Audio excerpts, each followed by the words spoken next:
La semana pasada hablábamos de cómo en América Hispana, en Hispanoamérica, no hay derecha ni hay derechos.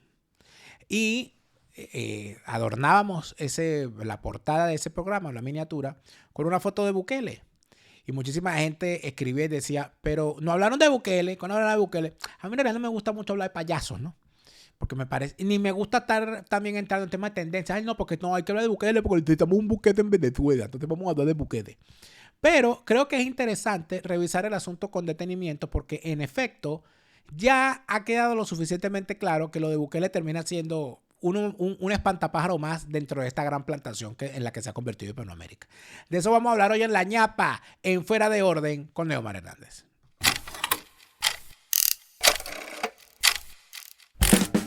Ese hombre sí critica, va de frente y no se calla. Daniel Lara Farías, Enemigo de todos.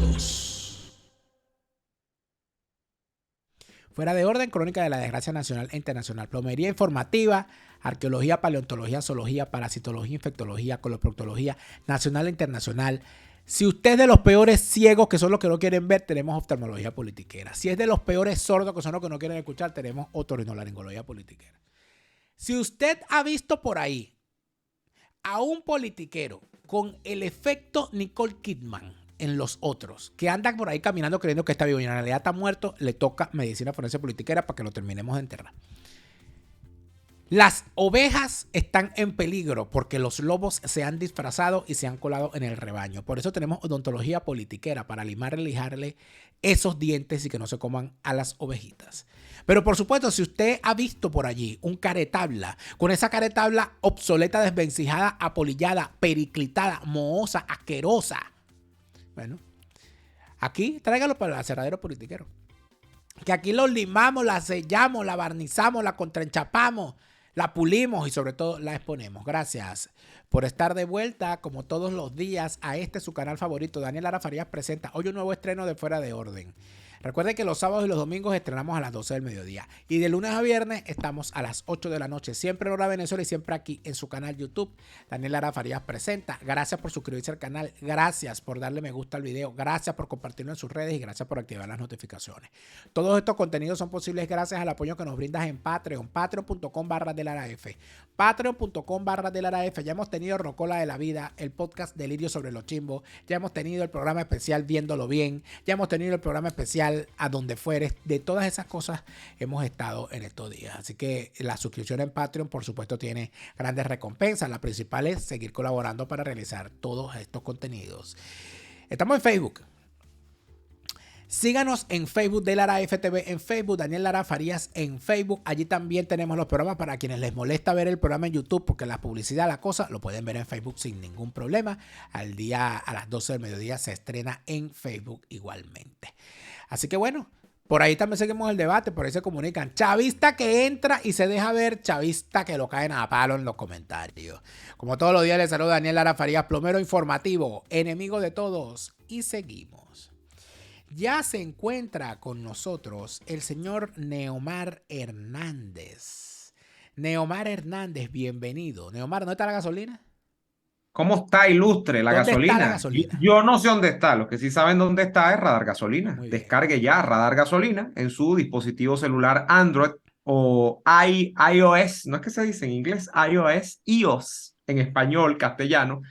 Y entérese de dónde está la gasolina. Deje de estar sufriendo y busque allí en Radar Gasolina las bombas Neomar, de combustible. Neomar, yo Dígame. no te voy a contaminar tu pensamiento con mi opinión de Bukele en este programa. Tú sabes cuál es mi opinión más o menos, pero de alguna manera Epa, pero cualquiera cree que es que yo soy buquelista. Tampoco, ¿no? No. Yo no estoy diciendo ni que seas buquelista ni antibuquelista. Simplemente para introducir el tema, yo quería primero, antes de dar mi opinión, para que la gente no diga, no, que tú atropellaste a Neomar y lo mandaste a que él dijera tal y toda la cosa. Yo quiero, en principio, saber cómo estás evaluando tú ese fenómeno que se está dando. Porque una cosa es lo que ocurre con Bukele en El Salvador y otra cosa es con lo que quieren proyectar de Bukele fuera, ¿no? Inclusive para convertir a muchas opciones politiqueras en todo el continente no, esto es otro Bukele, no, él va a ser lo de Bukele, etcétera, etcétera. Tú que como editor de la Gaceta de la Iberosfera estás siempre pendiente del acontecer en Hispanoamérica, ¿qué estás viendo con el caso Bukele en El Salvador? Bukele es un personaje muy difícil de definir. Es un personaje que además, por deriva, te hace muy difícil para fijar posición, en mi caso. Porque para entender a Bukele hay que entender un poquito El Salvador y a Centroamérica. Y en el caso de Centroamérica y en el caso de El Salvador, el problema fundamental, la bandera fundamental que ha abrazado Bukele, que es el de la seguridad y el orden internos, con el tema de esta política de estado de excepción. Además, Daniel, cuando está saliendo este programa y acabo de escribir, lo vuelvo a decir porque creo que merece la pena que lo lean, un artículo, está por cumplirse un año. ¿Tú sabes lo que es vivir un año en estado de excepción? O sea, un año de estado de excepción es un año donde a ti te pueden agarrar, tocar la puerta, te llevan preso y tú no te puedes quedar. Los abogados no importa, porque usted no, ante la ley, usted está pues al margen. Todo ciudadano en estado de excepción está al margen de la ley porque todo ciudadano está bajo sospecha. Entonces, ¿qué ocurre? Que El Salvador, la semana próxima, específicamente el 27 de marzo, va a cumplir un año corrido, aprobada por el Congreso, la implementación de un estado de excepción, suspensión de garantías. La gente, si tú estás en una reunión en tu casa y dicen que tú estás conspirando, te pueden llegar y te llevan preso. Si tú estás reunido en una esquina o en un restaurante, te pueden decir que tú estás conspirando y te llevan preso. Esa es la verdad. El tema de las asociaciones políticas bajo lupa también, intervenciones telefónicas, o sea, está aprobado por ley que en El Salvador a ti te pueden hacer escuchas telefónicas porque está suspendida la confidencialidad de las comunicaciones telefónicas y así una cantidad de cosas, ¿no? Pero ¿qué ocurre? Porque no todas son, no todo es color de rosa ni todo es color negro tampoco, ¿no? ¿Qué ocurre?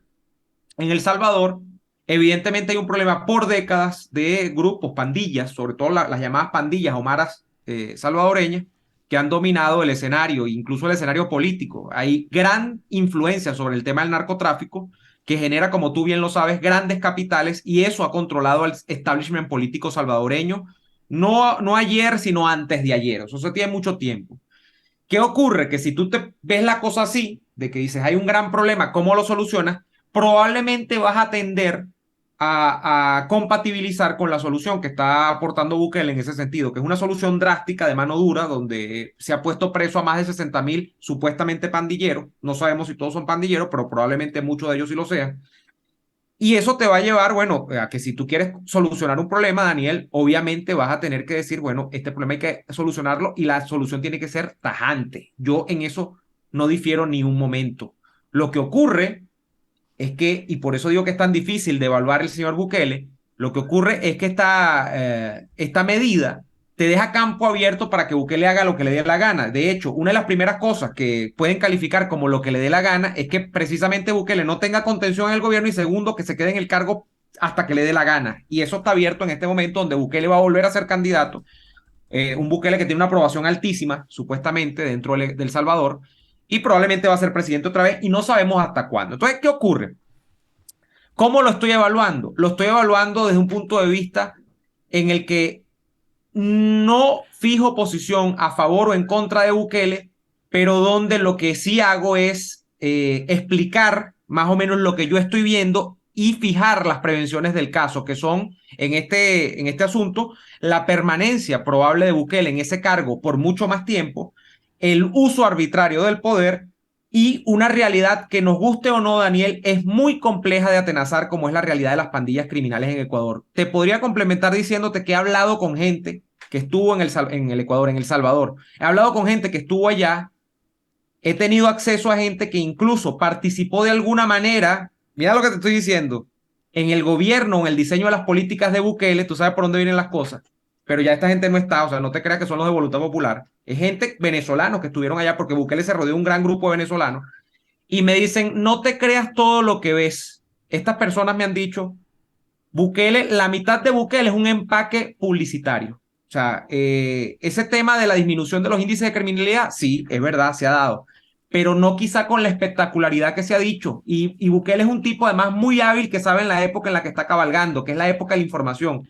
Bukele es un tipo que prácticamente gobierna por Twitter, Daniel, y es un tipo que gobierna para las redes sociales. Entonces esta persona me decía, no te fíes de todo lo que ves. Con Bukele hay mucha mentira alrededor, hay mucho fake. y él se mueve además en una sociedad que compra mucho esa mentira, porque una sociedad pobremente educada, es una sociedad que come mucho del mito y muy desesperada, como lo decíamos en la emisión del Fin de Político, porque es tan honda la huella de la criminalidad en El Salvador que la gente está desesperada y quiere seguridad, quiere tranquilidad. Entonces él se está aprovechando de eso. Pero es que además de eso hay otra situación, ¿no? Que es el gran debate que hay de fondo. Aquí lo que se debate es que el señor está poniendo orden y que está muy bien, que hay que ganarle a los delincuentes y que bueno, y que los meta presos a todos, ¿no?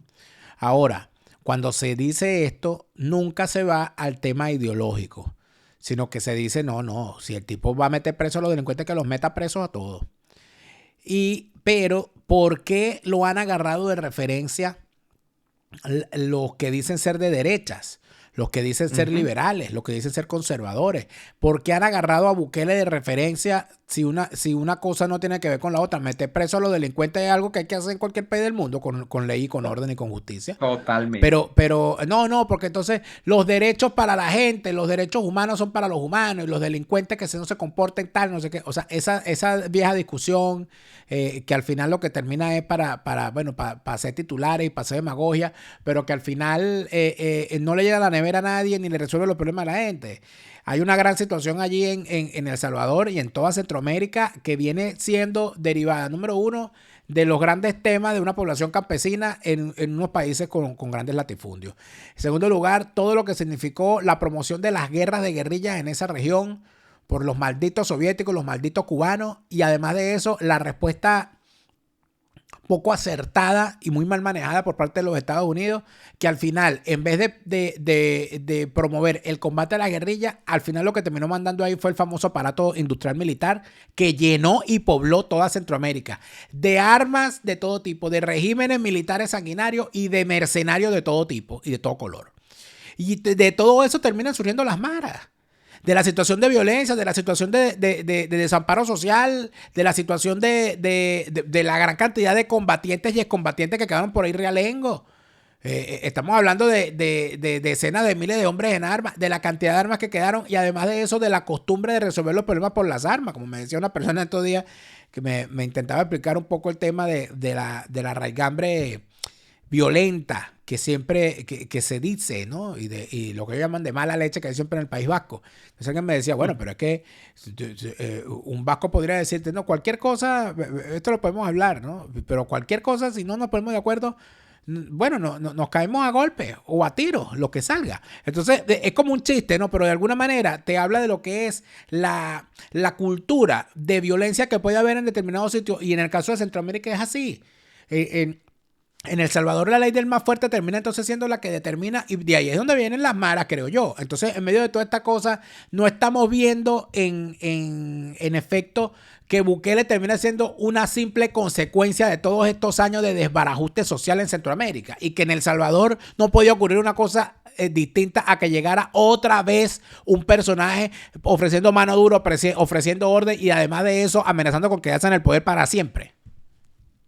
Centroamérica es una zona, Daniel, yo diría que de las más olvidadas del planeta Tierra. Y además que ha tenido la mala suerte, como decía aquel dicho también sobre México, ¿no? Que ya no es Centroamérica, sino que es Norteamérica, de estar tan lejos de Dios y tan cerca de los Estados Unidos. O sea, Centroamérica, como mucha de la gente que nos ve lo sabe, estuvo prácticamente de manera directa o indirecta bajo el arbitrio de los Estados Unidos por décadas, para bien y para mal. O sea, el poco desarrollo que hay en Centroamérica se lo debe en muchos casos a las grandes compañías, los grandes trusts de los Estados Unidos que tenían centros de producción, que en muchos casos también tenían condiciones de producción inhumanas allí y todo lo que eso ha derivado. Pero los grandes problemas que tiene Centroamérica también son imputables en alguna medida a esta política de los Estados Unidos. Por supuesto, yo no voy a caer en lo que tanto criticaba Carlos Rangel, que era poner la explicación del fracaso de los países en el agente externo, ¿no? Y que no, todo es culpa de Estados Unidos. Pero sí hay una incidencia importante, o sea, en el caso de Centroamérica sí. Entonces, eso es importante para comprender no solo El Salvador, sino Nicaragua, sino comprender Guatemala y Honduras, donde, por cierto, también hay un tremendo problema con el caso del narcotráfico. De hecho, el último presidente de Honduras, que era Juan Orlando Hernández, ya está señalado directamente, está metido en un juicio por narcotráfico. Los anteriores a él también creo que 2 o 3 están señalados por por narcotráfico. O sea, Centroamérica es el problema del narcotráfico. Son prácticamente narcopresidentes. Y ahora que gobierna Xiomara Castro, ni te puedo contar, en Honduras, ¿no? En el caso específico de Honduras. Pero yo quiero quedarme, Daniel, con algo que tú decías al principio, ahorita, que es quién le dijo a esta gente que Bukele, por priorizar una política supuestamente de orden, ya eso lo hace un presidente de derecha. Tendríamos que hablar de qué derechas, ¿no? Y ese asunto. Pero quiero insistir en la idea de que así es la desesperación de la gente en medio del avance de tanto de la izquierda en esta región, que lo que medio se parece a la política de orden, entonces dicen, no, este es el nuestro. Y lo abrazamos y así ese bicho sea un bicho que lo sacaron del séptimo círculo del infierno. Y dice, bueno, no, este es el nuestro y es de derecha y tal. Bukele a esta altura, Daniel, es un sujeto, repito, más indefinido que otra cosa. O sea, Bukele en algunos casos parece un tipo que juega con la izquierda, en algunos casos parece un tipo que juega con gobiernos que son cargados hacia la democracia liberal o que puedan ser de derecha. O sea, Bukele es una completa indefinición en sí mismo. Es un fake. Y es un fenómeno en buena medida de las redes sociales. O sea, Bukele no gobierna para crear coaliciones ni con la derecha europea ni con la derecha estadounidense. Él gobierna para crear tendencia en Twitter. Él gobierna para crear tendencia en Twitter. Algunos dirán, bueno, gobierna con arreglo al interés nacional del Ecuador. Lo que le interesa es ser viral, como Milei, como Bolsonaro, como Rodolfo Hernández. Bueno, pero Bolsonaro creo que tenía un poquito más allá de ser viral, ¿no? Igual que el caso de Milei. ¿Y para qué le sirvió si perdió la reelección? Lamentablemente. Permitió el regreso de Lula al poder.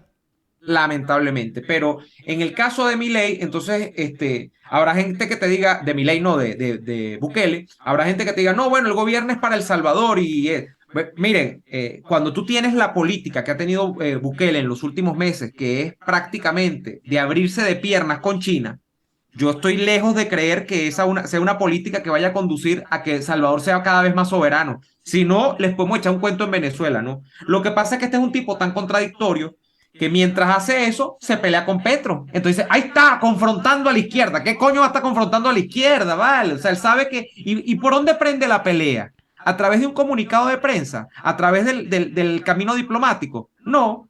Bukele agarra y le responde un tweet a Petro, porque eso es lo que le interesa. Le interesan los retweets, le interesan los likes. Claro, que uno cuestione o no el modo es otro tema. Pero yo sí creo que en el caso de él, hay mucho de dosis de esto que llaman la política como espectáculo. O sea, en el caso de él, eso es muy manifiesto.